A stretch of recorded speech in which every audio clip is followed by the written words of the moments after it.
N7Day has come and gone for another year, but it didn't leave this year without Bioware dropping some juicy teasers. In today's video, I'm going to look at everything we got and share my own thoughts and theories on what they could mean for the next Mass Effect. Let's start off by looking at a blog post from Bioware posted on the 7th of November, wishing everyone a happy N7Day, introducing the community to 4 of the main people leading development on the game, and some snippets of extra information worth looking at. The team working on the next Mass Effect, according to Bioware, is comprised of Mass Effect franchise veterans, as well as some amazing new additions to Bioware, which has grown steadily. We do know that Bioware a few years back had put out a recruitment campaign looking for new developers with experience in using Unreal Engine 5. The 4 leads introduced in the blog definitely reflects this team balance between old and new Bioware blood.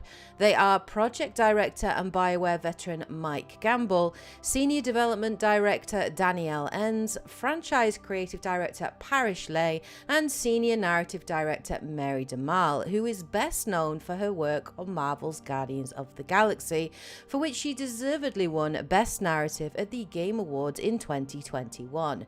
Her attention to detail, smart character-driven writing, and faithfulness to the lore and subject material of Guardians really impressed me, so I'm excited to see what interesting stories and characters she will bring to the Mass Effect franchise.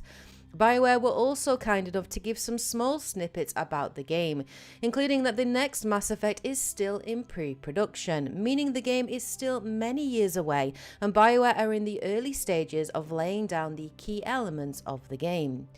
In addition to the article, Bioware also dropped 2 pieces of concept art which look really interesting. The first shows skyscrapers and familiar looking sky cars in a red-hued backdrop. It's clear from the image of an Asari to the right that this is one of the Asari homeworlds. I think it's more likely to be Ilium given the architecture and corporate looking tall buildings. Given the familiar technology and design of the sky cars, this image is most definitely set soon after the trilogy. Some of the sky cars even share the same STX logo found on the new looking ship from last year's concept art. Interesting. The second piece of concept art definitely shares a lot of common features, including the obvious Asari architecture and style. I think this is Thessia, especially if you look at these columns, graceful looking bridges and pathways, which look similar to the environments we saw in Mass Effect 3's Priority Thessia mission, minus the Reapers. If you also zoom in on the bottom right, we can see what looks like a neon sign stating solar something. This, I think, is a sign for Solar Electronics, which was a store players could visit in the first 3 games, implying that the corporation is still around. The logo still the same, which must mean that the game is set in the near future following the original trilogy. An interesting tidbit to notice though is these 3 figures in the bottom right of the image. We clearly see a Turian, Krogan and Salarian here, but interestingly they are wearing what appear to be breathing masks, implying that the atmosphere is not breathable in this area. How this happened is unclear, and even more shocking if this is Thessia, raising more questions on just what happened after the war. I'm so intrigued. The most interesting thing at the bottom of the article though was this fascinating footage that we got, a 25-second clip that appears to show the construction of a mass relay.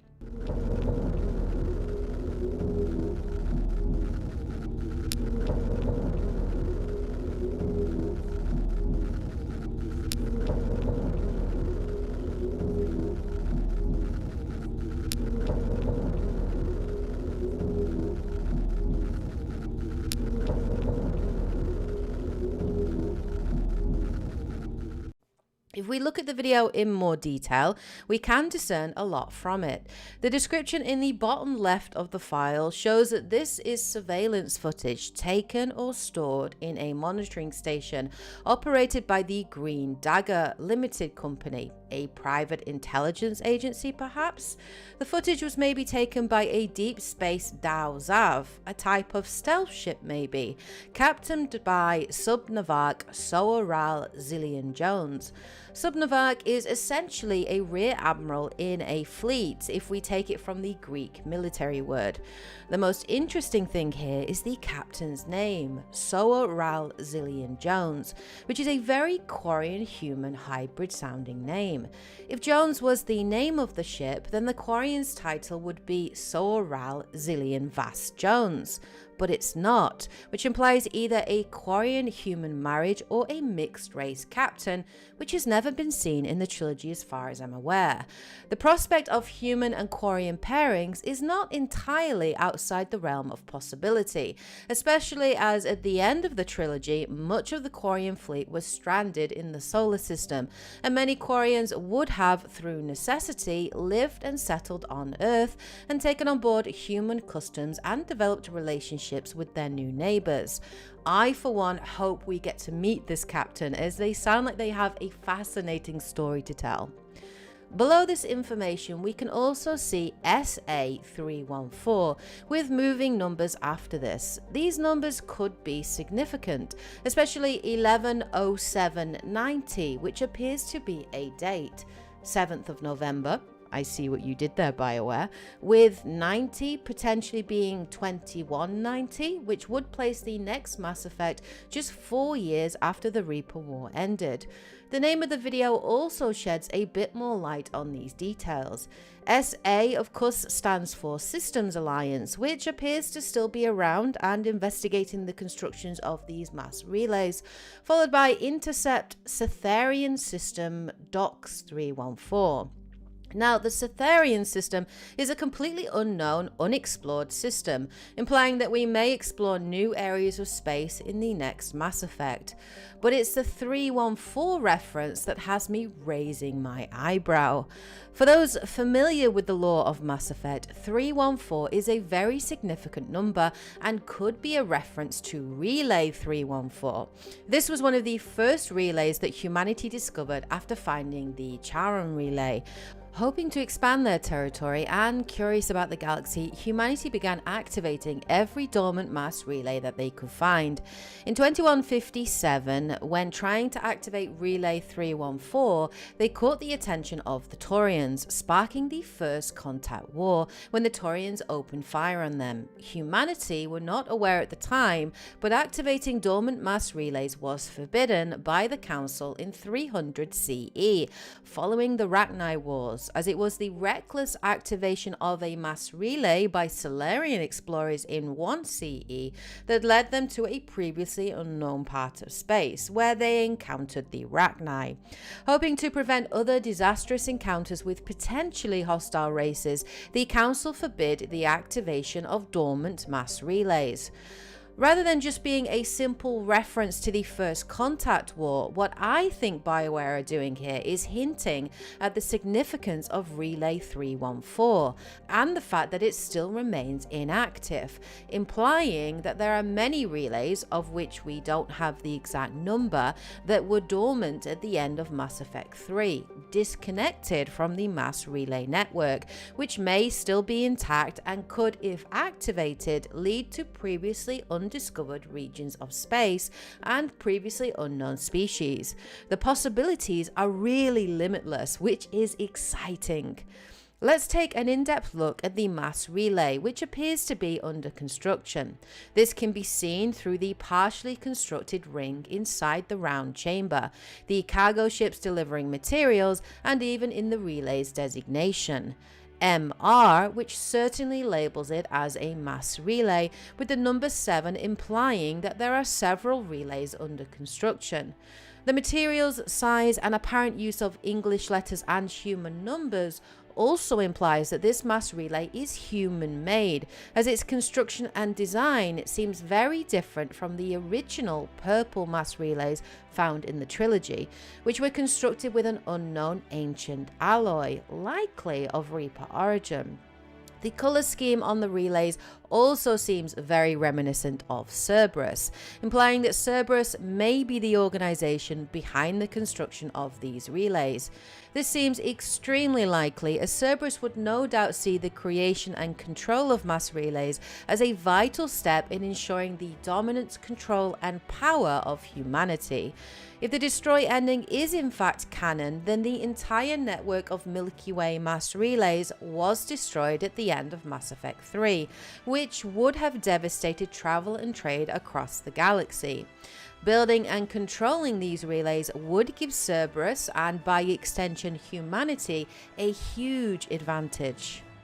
Even though we cut the head off the snake at the end of Mass Effect 3 by killing the elusive man or watching him kill himself, depending on your actions, it is still very much a possibility that Cerberus is still around and even growing in power and influence. The situation at the end of Mass Effect 3 and the devastation caused by the war would have been the perfect powder keg for a splintering of humanity, with some likely siding with Cerberus and their humanity first rhetoric that would have come out of a post-war Earth.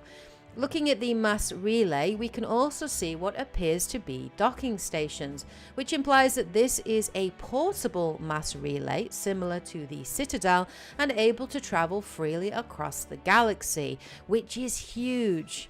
Many have also speculated that this relay could also be a weapon. As evidence of this, they have pointed to the concept art from last year, showing a crater in the shape of a Geth eye and what appeared to be Quarian and Geth corpses.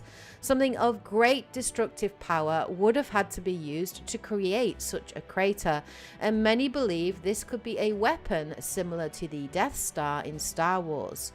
Cerberus using Reaper technology to create weapons is not unheard of, and we do know the terrifying destructive capability of mass relays thanks to the Arrival DLC.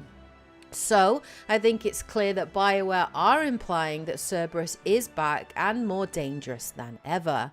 Finally, there is an audio clip hidden in the video that I want to take a look at. The initial clip released had a nondescript static sound in the background, which, thanks to a very talented member of the community, has been cleared up, and we can clearly hear the voice of Liara Tassoni.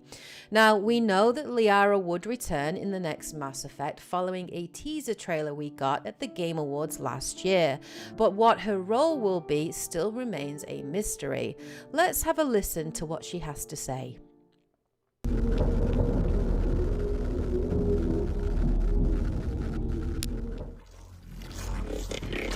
I can see it.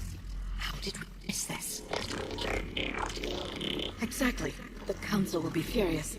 Although they should know by now not to underestimate human defiance. It was their most endearing trait. What we can discern from this audio clip is Liara is clearly investigating something, possibly the construction of these mass relays.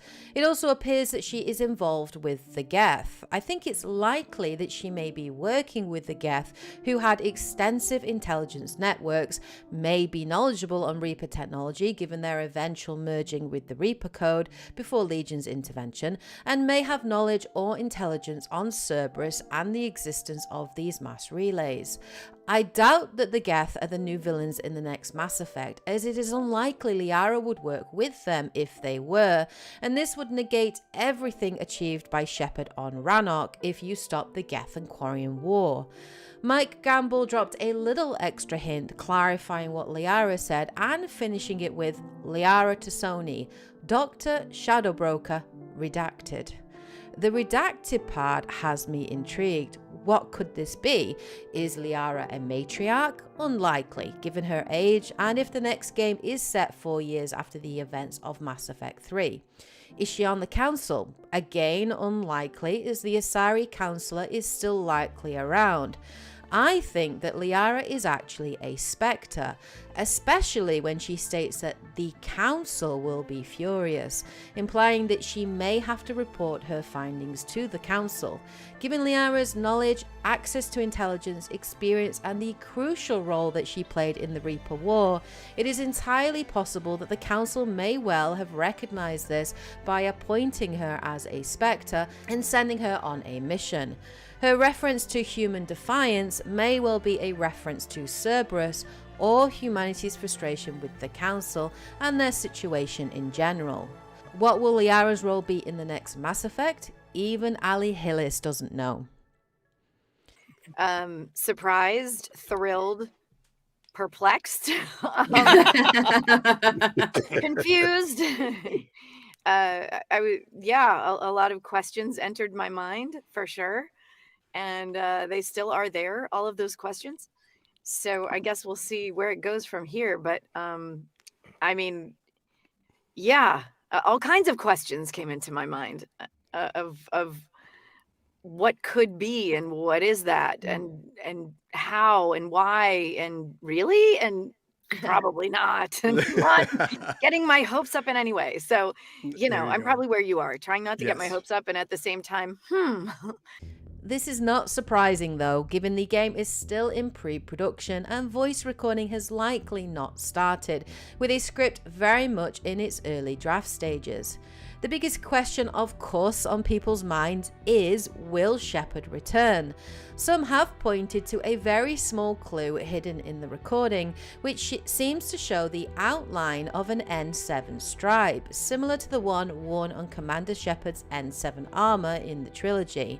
Now that it has been pointed out to me, I can't not see it, but I don't know if this is just my mind playing tricks on me, showing what I want to see. Jennifer Hale and Mark Meer have confirmed that they know nothing about the next Mass Effect. Yeah, and I will say out loud, because everybody's wondering, we don't know what's next. Like I don't, Mark can speak for himself. I have no idea, but yes, I would show up in a hot minute. I agree, but only under any circumstances. Of course, they would be under a mountain of NDAs and unable to say anything, but I for one believe them.